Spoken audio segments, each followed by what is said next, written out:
Investing in real estate close to home versus long distance. Hi, I'm Phil Pustiowski with FreedomMentor.com. I'm a real estate mentor, full-time investor, author of the book How to Be a Real Estate Investor.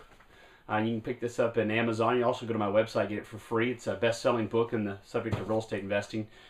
And in this video, I'm excited to share with you a subject matter that impacts every single real estate investor. It's the question of, do you invest close to home, nearby where you live, or do you invest far off somewhere else? And it's definitely misunderstood. And I want to talk about why it's misunderstood, where the confusion and the confrontation comes from. Also, what I believe to be, in most cases, the best approach, as well as some of the exceptions to the rule.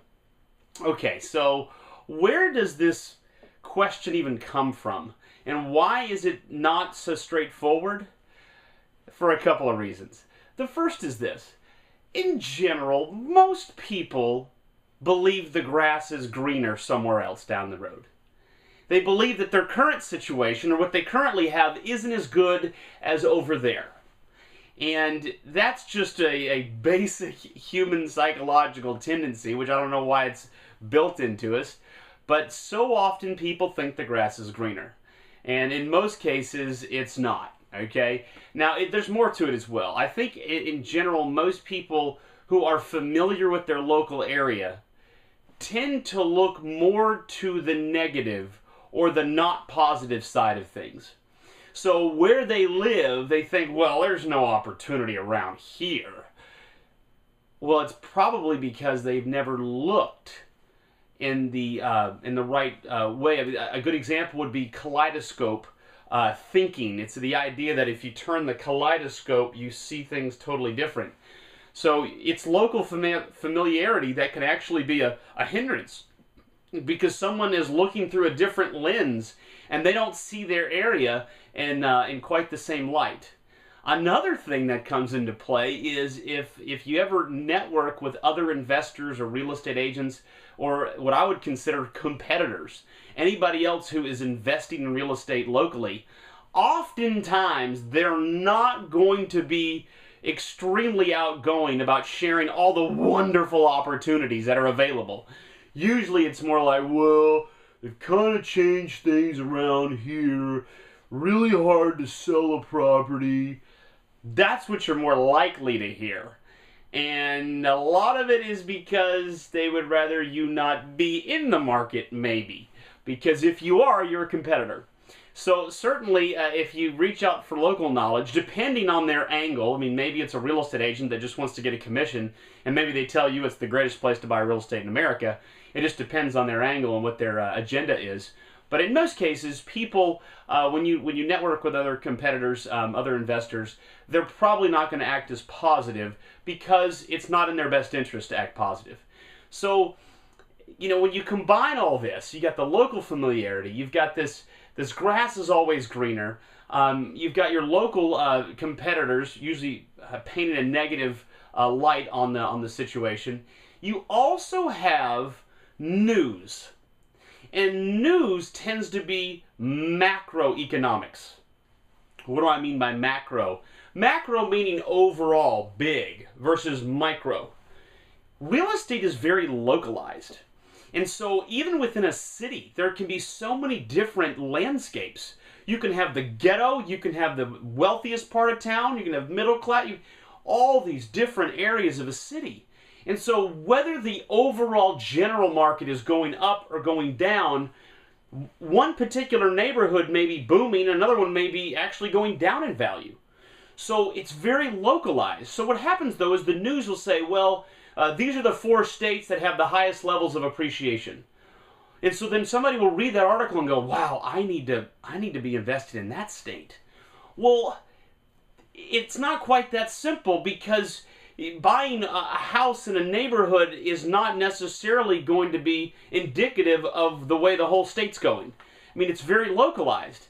In fact, I would argue, and I'm sure I'd be stepping on some people's toes when I say this, but if you're trying to chase different markets out there, which one's going to be doing better the next year, I equate it to changing lanes in traffic, if you've ever done that. You know, you're like, well, that one's doing a little better, so you change lanes, and then that lane stops, and the one you were just in starts going.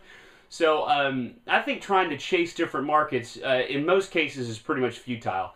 And I know I'm stepping on some toes. Some people who probably watch this out disagree with me. But in general, the idea is that not long distance being better, but this video is going to talk about how in most cases the diamonds are in your own backyard. I'm going to write that down. Diamonds are in your own backyard. Okay? And that's because the grass isn't always greener. Diamonds are in your own backyard.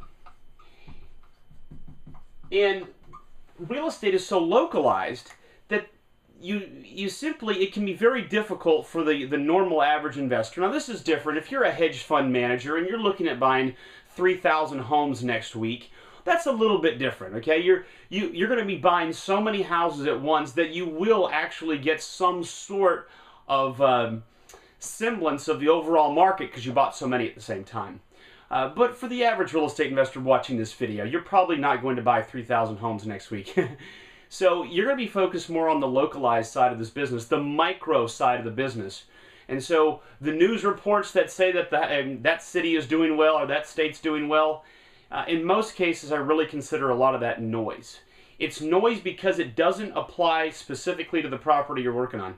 And I also see where people get concerned about, well, if I buy a house in this state, and I just read an article that said the values have been stationary or even dropped, how am I going to sell it?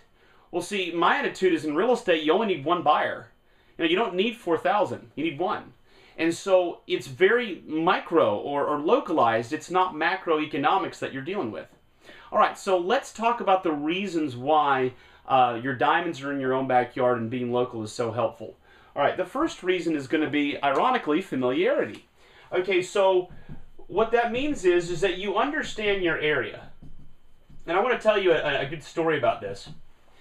So these two hotel operators from New York, they had always bought their hotel properties in New York, and they got tipped off to a property that was for sale in Denver, and it was a wonderful hotel, had great cash flow, and the price was incredible.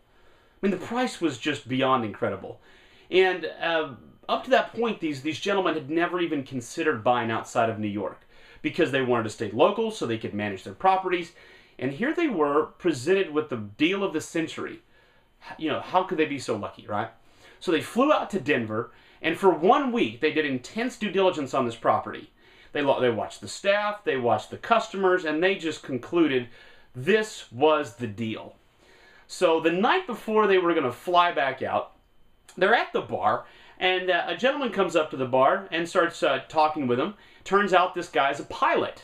And so these guys had been interviewing these, patrons throughout the week just to get a feel for if they liked the hotel. And this gentleman said, I love this hotel. Every time I fly in here and have a layover, I stay here. And so these two gentlemen were just like, yes, we've got the right deal. And so they told him, they said, yeah, we're looking at buying this property. And this week we've been doing our due diligence, and you've just confirmed what we thought to be the case, and that is there's great management, there's a great team in place, it's a wonderful property, wonderful location. And after they said location, the pilot said, funny you should mention that. I don't know anything about hotels, I'm a pilot, but what are you guys going to do when they move the airport, when the airport moves into their new location across the city next month? Because, I'm sure this has been a huge ordeal building the new airport to the other side of Denver, and obviously once the airport moves and all the flights go there, I won't be staying here anymore because it'll be too far away. And these two gentlemen looked at each other, and they realized just why there was such a good deal on the hotel. What's the point of the story? The point of the story is that with your local familiarity, you really know what's going on around your area. You know when a new highway is being put in. You know when a new plant is being built. You know when something's being torn down. You know what's going on. And so you have a huge leg up on anybody outside of your area. You know what's happening. You know the culture of your area. So you know the types of people that live there. There's so many things that you know that you probably don't even realize you're aware of because you know, it's just part of you living there. I mean, every time you go out to dinner, every time you take your kids to school, I mean, there's so many different things that are already inside of your brain, what I call familiarity, that a long-distance investor would never be able to know. So that's a big deal. So familiarity. Another thing that's important to point out is, and I started to touch on it, was management. Management is difficult in real estate long distance. And I'm sure there's going to be those that are watching this video that are going to say, well, Phil, I can just hire a property manager. I don't need to be there. Well, you can read my book on my thoughts on property management. But it's very difficult to manage long distance. I'll tell you where people run into trouble here. It has to do with turnkey properties. And you may have heard of these before, where what will happen is in a local area, an investor or a company will buy the real estate, fix it up, move a tenant in there, and then sell the property to somebody halfway across the U.S.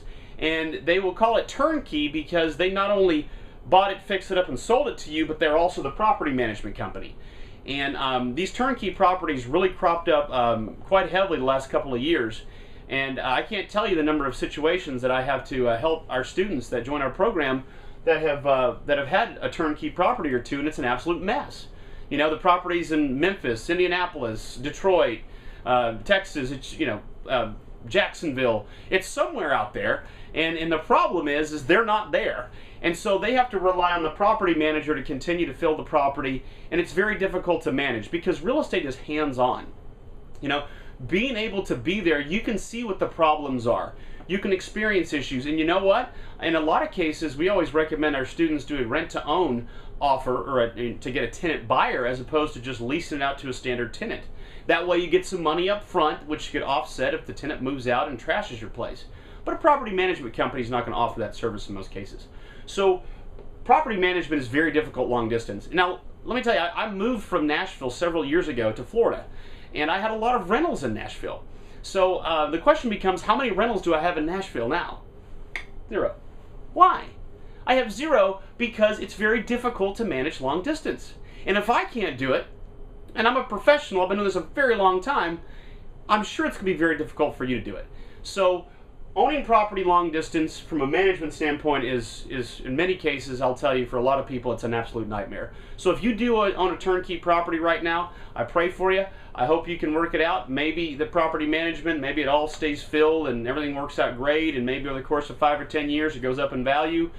I hope so. But a lot of people have really struggled with it. So familiarity is helpful. Management's helpful.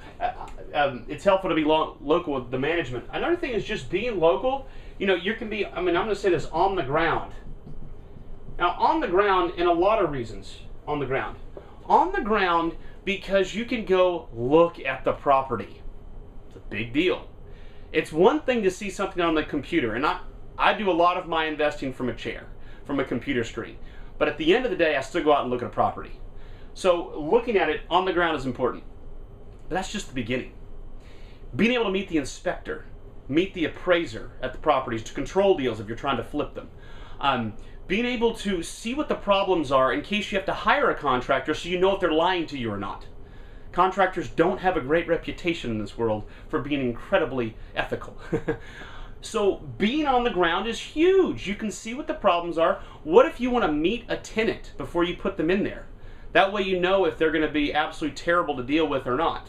It's nice to meet your tenants in person as opposed to having to go through a property manager. Because ultimately, and I don't want to beat up property managers here because there are some great value to some of them. Management is usually 10% of the lease amount. 10% of the gross lease is usually like 50% or more of the net profit. So they're usually making most of the money. And they do not have any skin in the game. You have all the skin in the game. You're the owner. The tenant ruins the place. You got to pay for it, not the property manager. So being on the ground, you can meet the tenants. You can see what's going on with the property, and you also can see what's going on around the property. You're on the ground. So these are some major reasons why it's so important to stay close to home. I believe the diamonds are in your own backyard. Like we talked about before, though, for so many people, they just feel like there's no opportunity in their area. I get this all the time, and I think it's actually quite humorous. I get some people that'll say, well, Phil, let's go back to when I lived in Tennessee. Well, Phil, you're in Tennessee. Things are different there than they are here, wherever here is. I go, okay. And then, well, you don't really understand what's going on around here. Okay. And then I moved to Florida, and I get the same exact comment. Oh, you're in Florida, Phil. Things are different around here. Look, I understand every situation and every area is different. But the opportunities that you can find, and this is a big one, are easier to see from the right vantage point. When you're local, you can see opportunities that other people don't see. That's a big one. In fact, there's a great book called The Millionaire Mind by Thomas J. Stanley, which clearly outlines the importance of being able to see opportunities that other people simply do not see. So, being local, you can see things that the long distance people cannot see because you're there on the ground. That means you have to do that kaleidoscope thinking like I was talking about. You have to change your view and look at things just a little bit differently. But you may find that there are absolute diamonds in your own backyard. Now, for example, I don't invest long distance. Now, I do teach, train, and coach and mentor students, and then we share in the profits, but they're on the ground, okay? Now, if it was such a good idea to invest long distance, I wouldn't teach anybody anything. I wouldn't be on this video, and I'd be just doing deals all across the country with a bunch of employees. But I discovered it doesn't work that way. You gotta be local. I invest locally. I invest where I can drive my vehicle within about a 30-minute drive. I try to stay close because it also helps because all the little things that go on, it's so nice when I can just stop by the property and check on things or deal with something real quick. Being long distance, everything is a much bigger hassle, including getting access to the MLS, building the right team of contractors, having the right title companies, and all these other important aspects. Okay. So, where does long distance make sense? Well, there are a couple of exceptions to the rule. The first we talked about. If you're a hedge fund, you're a money manager, want to buy a bunch of real estate. If you need to buy a whole bunch and you want to make a wise decision, it does make sense to look at some of these macroeconomic statistics and find the right markets to work in. Another thing is we used to do a lot of short sales. We don't do as many anymore. But when we were really heavy into short sales, we would do some of those long distance, because with short sales, the way we were doing them, we'd negotiate the short sale and then we'd put it on the market, and whatever somebody'd pay, they would be the one to hire the home inspector, and we really were just pushing a lot of paperwork and making a lot of money. Problem is a lot of that has changed recently, and so really you still have to be pretty much local these days with short sales, but there was a time when short sales could really be done long distance, and that worked out okay. And that's really the biggest exceptions. I think you invest close to home. Whatever the problems you think you have locally, there's an equal benefit to being there as well. In other words, you have drawbacks and you have upsides to being where you're at right now. So the grass really is not greener. It doesn't get greener somewhere else. It's right there in your own backyard. That's where the best opportunity is. So that's where I'm going to recommend that you stay. Now, another exception would be things like tax liens. I still believe that you should know the property that you're getting a tax lien on, but there are certain areas of the country where you can get a higher rate of return on your tax lien. So maybe you fly in for the tax lien auction, or maybe it's online and you don't have to, and you can look online to see what the property is. And if you know it's a single family home with a big fat first mortgage, you know it's probably going to get paid back or redeemed prior to the a tax deed sale, so you could probably get your money back. All right, there are some examples where that may make sense a little bit too. But by and large, if you focus, especially if we're doing creative real estate investing, which is primarily what I teach, then close to home is going to be your best bet. And whatever you think your problems are, your diamonds are in your own backyard. Well, I hope you enjoyed this video. I'm Phil Pustiowski with FreedomMentor.com. Check out my other videos. Grab my book, How to Be a Real Estate Investor. And I love hearing comments. So if I said some things here that you absolutely disagree with, share them down below as a comment. And if you love what you heard, share that too as well. I try to do the best I can to schedule some time to connect back and forth with those who watch these videos. Again, I'm Phil Pustiowski with FreedomMentor.com. Thanks for watching.